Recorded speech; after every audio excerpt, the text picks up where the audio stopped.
If you've ever trusted someone a little too much, only to find out they were willing to throw you under the bus the moment it benefited them, then this story is going to hit you hard. Because this is a tale about friendship, betrayal, and one small lie that snowballed into something none of us would ever see coming. Before we dive in, make sure to like this video and subscribe to the channel so you don't miss the rest of this crazy journey. All right, let's begin. My name is Lena. I'm 23 years old, and until a few weeks ago, I thought I had a pretty solid understanding of who my friends were. Not many, just a few. Retail work does that to you. The long shifts, the endless lines, the aching feet. You bond with the people standing next to you in the chaos. That's how I became close with Tara, a coworker I'd known for almost a year. She was loud, fun, unpredictable, the kind of person who could make you laugh on a day when everything went wrong. But sometimes, people like that come with a complicated side, a side you don't really see until it's too late. And I learned that lesson the hard way. This all started on a Thursday afternoon, the day before my boyfriend Elias and I were planning a much-needed trip to visit my family. I hadn't been home in months, and this weekend was supposed to be peaceful. No ringing phones, no customer complaints, no frantic shifts, just home. Everything was lined up. I had already requested Friday off 3 weeks earlier. My manager approved it without hesitation. My suitcase was half packed already. Then, at around 6 p.m., my phone rang. It was Tara. Now, normally this wouldn't have worried me, but there was something frantic in her voice even before I answered. You know that instinctive feeling when you can just tell something chaotic is about to drop into your lap? Yeah, that. I picked up. Hey, what's up? I said. Lena, oh my God, I need a huge favor, she blurted out before I could even breathe. Here we go, I thought. What happened? She inhaled sharply. So this guy, remember Mateo, the one I told you about? He invited me to this desert music thing, like tonight. It's last minute and insane and I have to go, but I'm scheduled for a morning shift tomorrow and I can't make it. Please, please, please cover for me. I pressed a hand over my face. Tara, no, I told you, I'm leaving early tomorrow. Elias and I are driving out at dawn. It's a long trip. She made a frustrated noise. But you're always so good at switching days with me. Come on, it's just one shift. I can't, I said firmly. I really can't cancel this trip. It's been planned forever. Silence. A heavy, almost angry silence. Then she snapped. Wow, seriously? You can't help me out after everything I've done for you? I blinked. Tara, I have helped you out plenty, but I'm not losing my weekend, my family time, because some guy invited you to a party. She didn't say goodbye, didn't say okay, didn't say anything. She just hung up. I stared at my phone for a long moment, feeling this weird mix of irritation and guilt, but I pushed it aside. I had done nothing wrong. I had plans. She tried to derail them. End of story. Or, at least I thought that was the end. The next morning, Elias and I were loading our bags into the car. The sun wasn't even fully awake yet, and the air had that cool, fresh feeling that makes you want to breathe a little deeper. My phone buzzed. I didn't think much of it until I saw the caller ID. Marilyn, my manager. A pit formed in my stomach. Why would she be calling me this early? I answered quickly. Hey, Marilyn, is everything okay? Her voice was tight. Lena, why aren't you at the store? I frowned. Because I wasn't scheduled today. You approved my day off. Another pause, then, Tara told me you agreed to take her shift. She said it was a family emergency and that you volunteered. My heart dropped. What? I whispered. No, I never said that. She asked me to and I said no. She knew I had plans today. Marilyn exhaled sharply. Well, she's not here, and now the floor is short-staffed. The morning rush is coming in, and I've got customers lining up already. I rubbed my temples. This was exactly the chaos I had been trying to avoid. Marilyn, I swear, I did not agree to take her shift. She lied to you. Another long silence. Then I heard her mutter under her breath. Unbelievable. Okay, she finally said. I'll handle it. Enjoy your time off. And she hung up. I sat there frozen, staring at the phone, my stomach twisting. Tara lied. She didn't just twist the truth. She threw me directly into a mess with my boss without a second thought. Elias placed a hand on my shoulder. Everything all right? I forced a small smile. It will be, but part of me already knew something big was about to unravel. We made the long drive, but I wasn't relaxed. Not fully. My mind kept replaying the phone call, Tara's tone from the night before, her anger, and then the lie she told afterward. I tried to brush it off, tried not to think about what the fallout would be, tried to focus on family, on home, on anything else. And for the next 2 days, it actually worked. I laughed with my parents. I played cards with my younger cousins. I watched Elias sit with my grandfather on the porch, talking about old cars like they'd known each other forever. It was peaceful, the kind of peace you don't want to end. But peace never lasts forever, does it? When I got back Sunday night and checked my phone, I saw a storm waiting for me. 6 missed calls from Tara, 4 unread messages, 2 voice notes. A heaviness settled over me. I already knew what this was about, and I already knew it was going to be unpleasant. I opened the first text. Tara, call me ASAP, we need to talk. Then another. Tara, what did you tell Marilyn? She said you snitched on me? I rolled my eyes. Snitched? Seriously? The last message was the more dramatic one. Tara, they fired me because of you. I hope you're happy. I sank onto the couch, feeling my jaw tighten. Elias glanced over from the kitchen. What's going on? I handed him the phone. He read the messages and his eyebrows shot up. She can't be serious. She lied and tried to drag you into it. I nodded. I know. But knowing didn't make the situation any less overwhelming. I opened her voice note next. Her voice came out sharp, shaking with anger. Lena, I cannot believe you. A harsh breath. You could have just covered for me. 1 shift. It wouldn't have killed you. And instead you go running to Marilyn like some teacher's pet? Are you kidding me? I told her you agreed because I figured you would actually help me like a real friend. But no, you made me look like a liar and got me fired. I thought we were closer than this. I felt my chest burn with frustration, not from her anger, but from the absurdity of it all. She lied. She put my job at risk. She expected me to take the fall without question. And now she was blaming me for the consequences she created. I hit record and sent her a calm but firm voice message. Tara, you lied to our manager. You told her I agreed to take your shift when I clearly didn't. I didn't go to her, she called me. And I told her the truth. I'm not taking responsibility for something I didn't do. You put me in a terrible position. I'm sorry you lost your job, but that's because of your choice, not mine. It took exactly 1 minute for her response to come in. A single sentence. We're done. Don't talk to me again.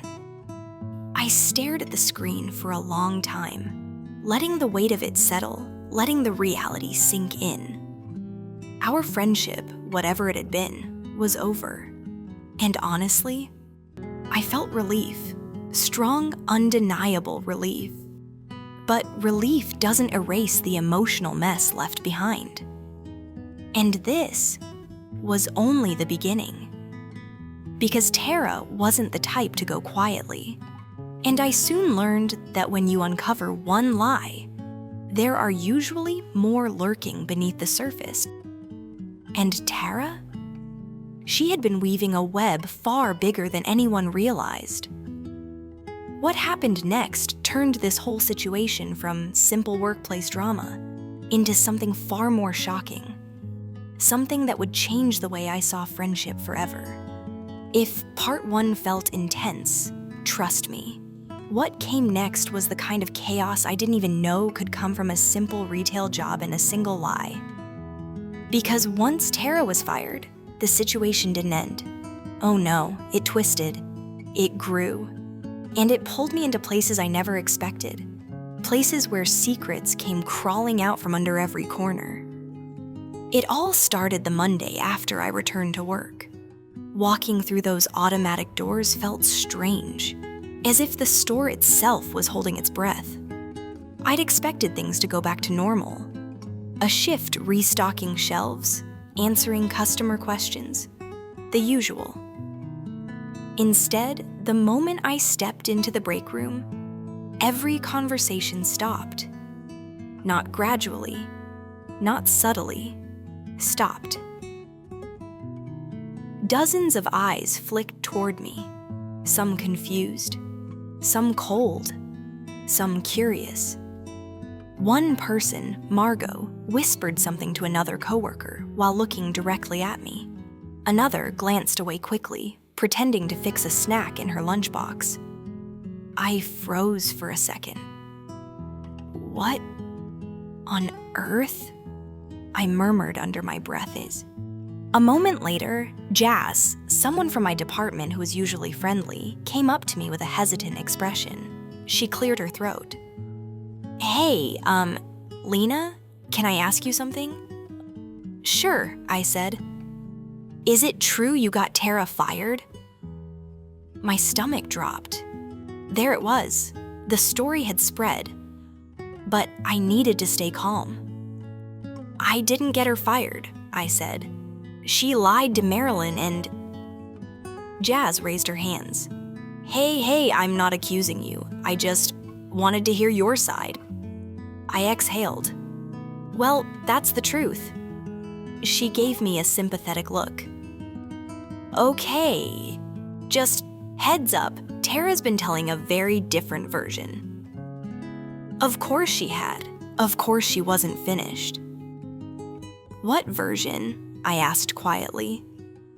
Jazz leaned closer. The version where you betrayed her, ratted her out because you were jealous she had a better social life and basically ruined her careers. I blinked at her. That doesn't even make sense. Jazz shrugged. I know, but people love drama. She walked off, leaving me standing there with a knot twisting in my chest. The day dragged on. Everywhere I went, I felt eyes following me, whispers chasing me, tiny side glances that dug under my skin. By lunchtime, I sat alone at a small table in the corner. I wasn't usually alone. Tara had always been there, chattering about some new guy, some new outfit she wanted to buy, some new customer who annoyed her. But today, her seat was empty, and so was the space where our friendship used to be.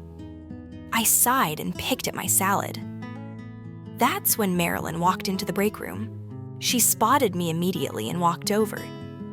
Lena, she said gently. Hey, I replied.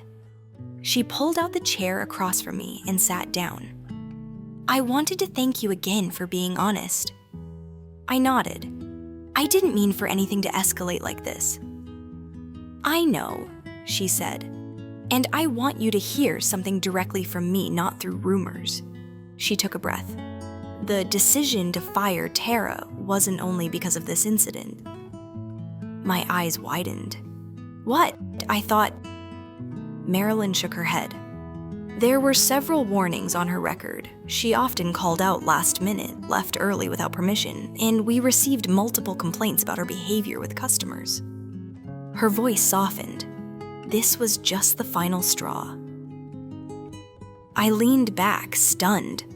I knew Tara could be irresponsible, but I didn't know it had been that bad.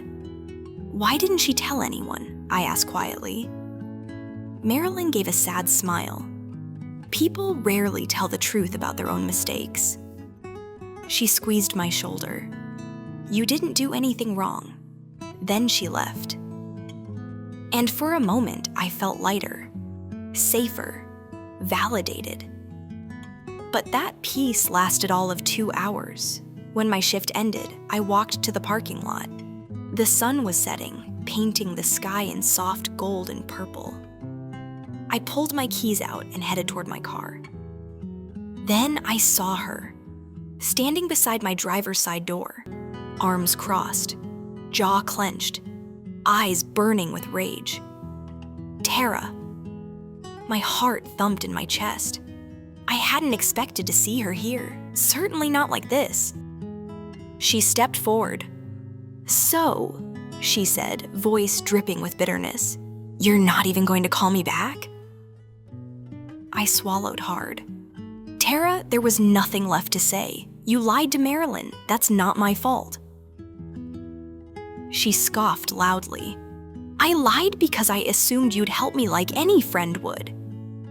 That's not friendship, I said quietly. That's manipulation. Her eyes narrowed sharply. Oh, now you're a saint, huh? I forced myself to stay calm. Why are you here? She took a step closer. I came to tell you that everyone at work knows exactly what you did. They know you're a backstabber. Her words hit me, but only because of how twisted they were. Tara, this isn't fair. Life's not fair, she snapped. She took a shaky breath. I lost my job because of you. Do you know how humiliating that is?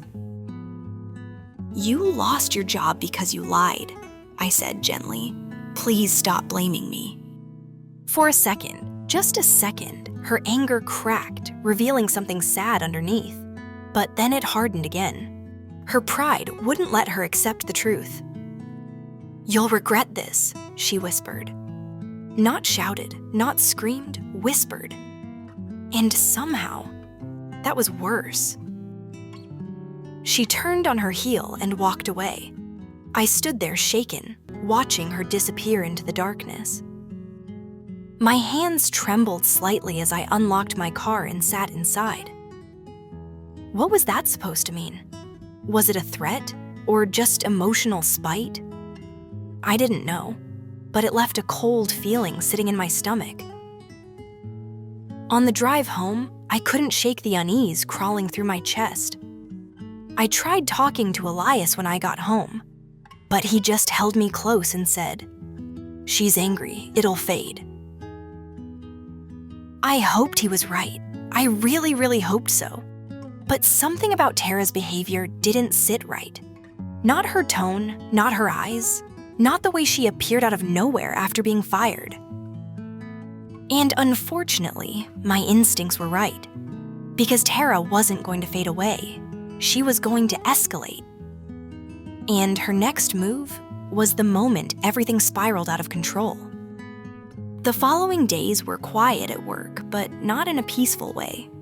The silence was heavy, judgmental, awkward.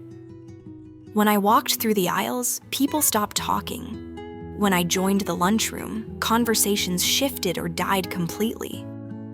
It wasn't everyone. Jazz still smiled at me, so did a few others. But the tension was thick enough to cut with a knife, and I hated it. And part of me wondered if Tara was feeding people stories, or if they were just bored and wanted someone to blame. Retail culture has a way of creating villains out of thin air. But then, 3 days after the parking lot confrontation, things took a far darker turn. It was around 5 p.m. I was restocking items on the top shelf of aisle 18. Then I heard Marilyn call my name through the intercom. "Lena, please come to the office." My stomach tightened instantly. The tone of her voice wasn't neutral. It wasn't professional. It was concerned. I walked through the back hallway, past storage boxes and cleaning carts, until I reached the office. When I stepped inside, I froze.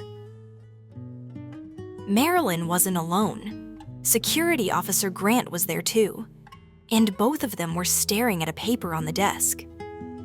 "Lena," Marilyn said softly, "please close the door." My pulse quickened. "What's going on?" Grant handed me the paper. "This was left in the mailbox outside the store this morning." I took it with shaking hands. It was a letter, handwritten, in messy, rushed handwriting. My eyes scanned the words, and my heart dropped into my stomach.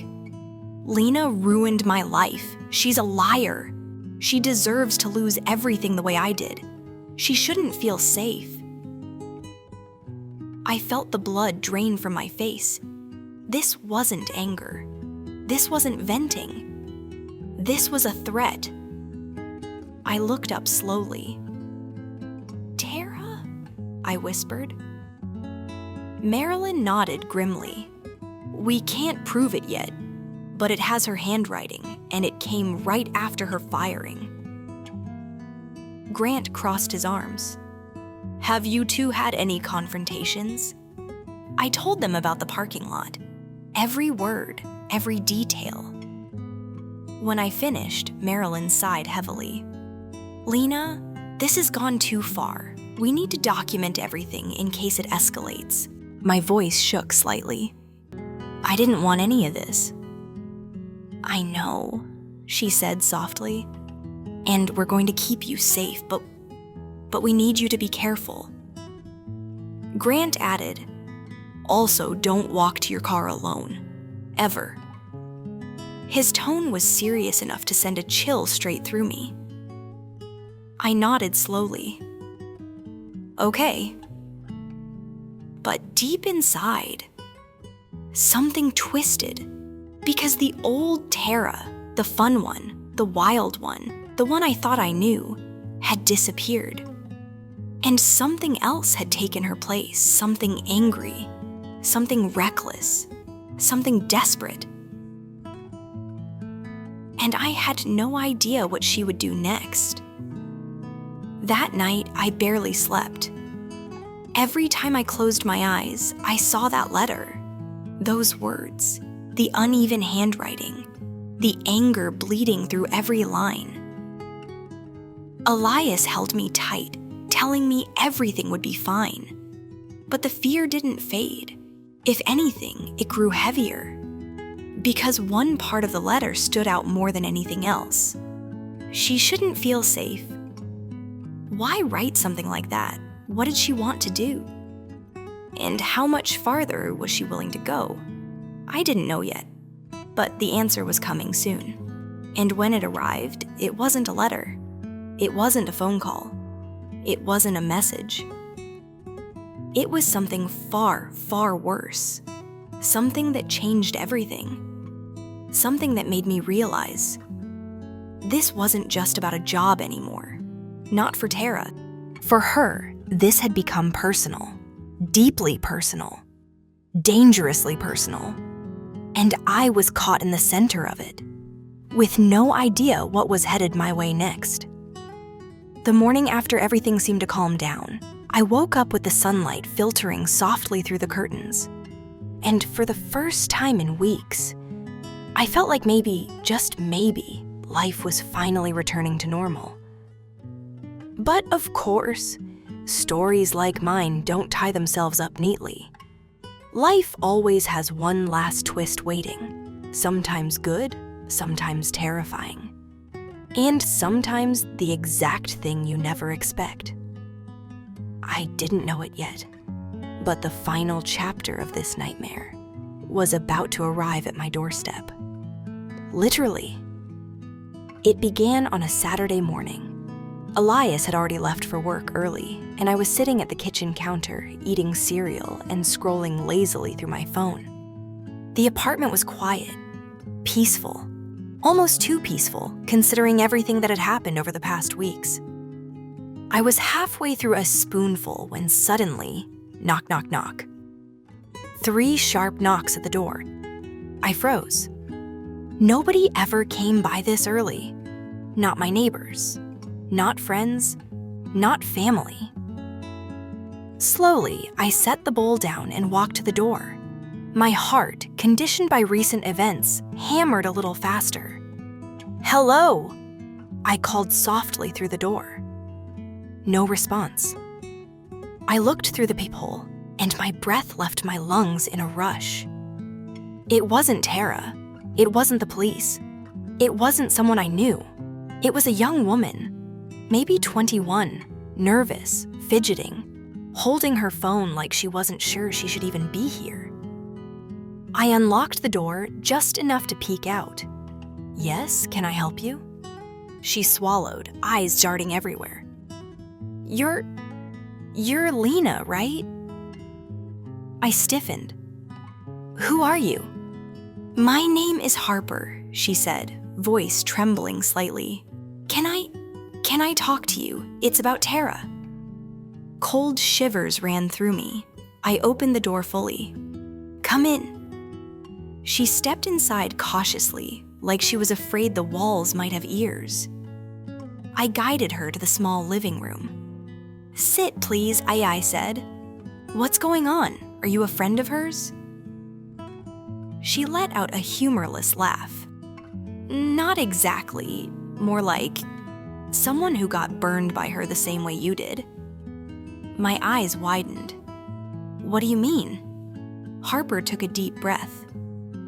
"Tara used to have another job before the retail one, a job at a small boutique. She told everyone she quit because her boss was toxic." She paused. "But that wasn't true. She got fired there too." I felt my pulse quicken again. "Why are you telling me this?" Harper's hands shook as she twisted her phone. "Because she blamed me for it, just like she blamed you." I stared at her. The room felt suddenly smaller. "Harper, what happened?" She looked up at me, eyes glossy with the memory. "She stole money from the register. A few $100s. The manager suspected her, but didn't have proof. So she accused me instead. Said she saw me take it. Convinced the manager I was lying." A tear slipped down her cheek. "I lost my job, my reputation, my confidence, everything." She wiped her face quickly. I tried to move on, but a few weeks later, she showed up at my new job, started telling people I was a thief. I had to quit again. And when I blocked her, she started messaging my boyfriend, my sister, my friends. "What?" I whispered. "She ruins people," Harper said softly.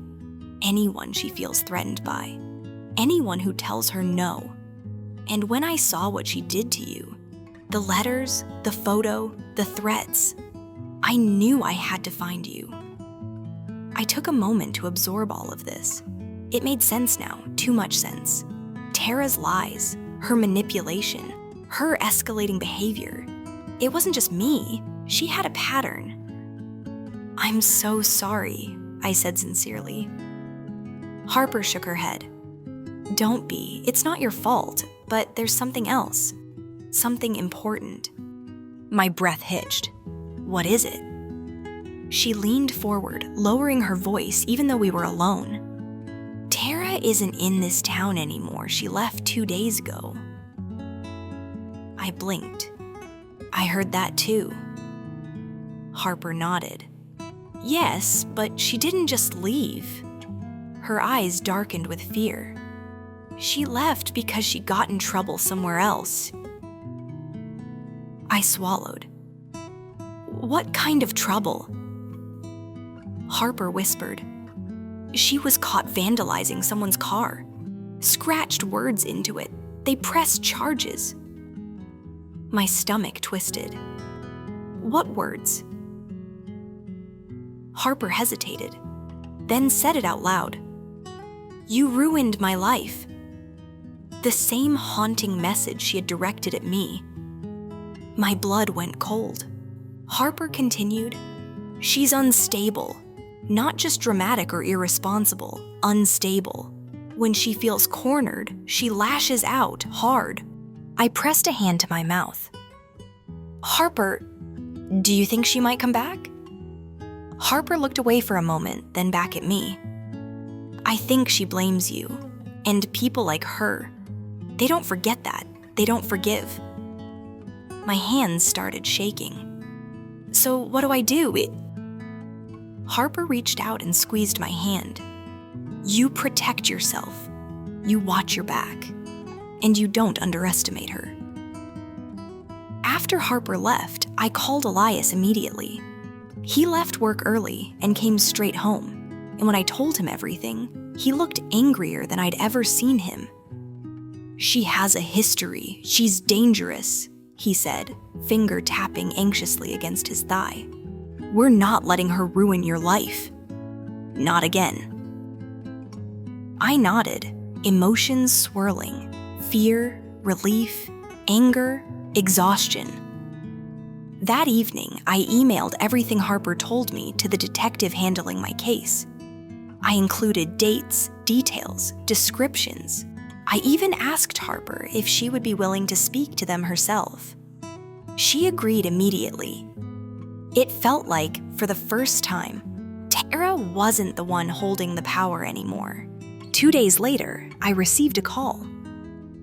The detective. Lena, he said, I want you to know something. We've spoken with Harper, and her statement supports what's happening with you. Because of her report and your evidence, we've issued an extended protective order.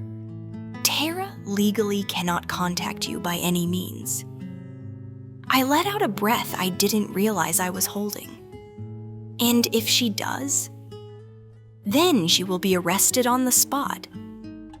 I closed my eyes as relief washed through me. Finally, something solid protecting me. Weeks passed. Slowly, painfully, but steadily, life returned to something that resembled normal. No more letters, no more photos, no more phone calls, no more sightings. Just space, just quiet, just healing. Jazz, Marilyn, even Grant kept checking in. Elias stood by me every step of the way. And I learned day by day that recovery isn't a switch. It's a slow sunrise. Dim at first, then brighter, then warm. One afternoon, I sat on the balcony with a cup of tea, watching cars pass below. For the first time in months, I wasn't looking for her. I wasn't counting shadows. I wasn't checking my phone every 2 minutes. I breathed deeply, completely. And in that moment, I finally felt free. The ending and the lesson I learned. Looking back now, I realize something powerful. You can give someone friendship. You can give them trust. You can give them patience. You can give them kindness. But if a person chooses to twist those gifts, if they use your loyalty as a weapon, if they lash out when they don't get their way, then their downfall is not your responsibility. The truth is simple. Real friends don't ask you to set yourself on fire to keep them warm. And sometimes, the bravest thing you will ever do in your life is walk away from someone who refuses to see your worth. I walked away.